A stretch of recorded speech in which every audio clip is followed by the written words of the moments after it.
भगवान श्री कृष्ण हमारे प्यारे कन्हैया दिव्य ज्ञान का भंडार हैं। उन्होंने अर्जुन को महाभारत के युद्ध क्षेत्र में श्रीमद् भगवद गीता का उपदेश दिया था। यह ग्रंथ आज भी उतना ही प्रासंगिक है जितना हजारों साल पहले था। गीता हमें जीवन जीने की कला सिखाती है। यह हमें कर्म, भक्ति और ज्ञान का मार्ग दिखाती है। गीता में श्री कृष्ण कहते हैं, मैं ही आत्मा हूं जो सब प्राणियों के हृदय में निवास करता हूं। यह ज्ञान हमें बताता है कि ईश्वर हमसे अलग नहीं है, बल्कि हमारे अंदर ही विराजमान है।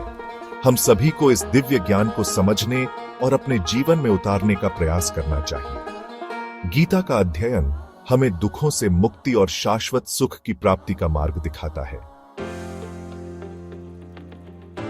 गीता के 7वें अध्याय के एक श्लोक में भगवान श्री कृष्ण कहते हैं, आत्मनिस्थितमात्मानं सर्वं ज्ञात्वा विजानत सर्वं त्यक्त्वा स्वधर्मेण मोक्षम लभ्यते नर। इसका सरल अर्थ है, जो मनुष्य अपने आप में स्थित होकर आत्मज्ञान प्राप्त करके, सबको जानकर, सबको त्याग कर अपने धर्म का पालन करता है, वह मोक्ष को प्राप्त करता है।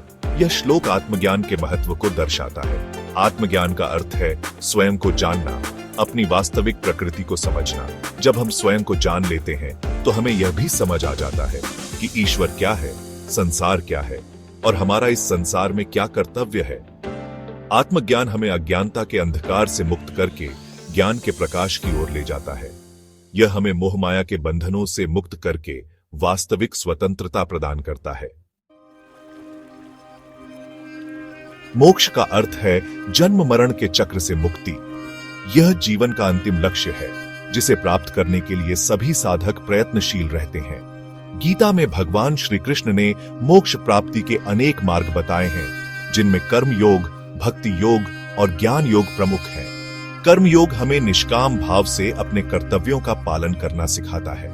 भक्ति योग ईश्वर के प्रति प्रेम और समर्पण का मार्ग है। ज्ञान योग आत्मज्ञान प्राप्त करने का मार्ग है। यह आवश्यक नहीं है कि हम एक ही मार्ग का पालन करें। हम अपनी रुचि और क्षमता के अनुसार किसी भी मार्ग का चयन कर सकते हैं। महत्वपूर्ण यह है कि हम निरंतर साधना करते रहें और अपने लक्ष्य की ओर अग्रसर होते रहें।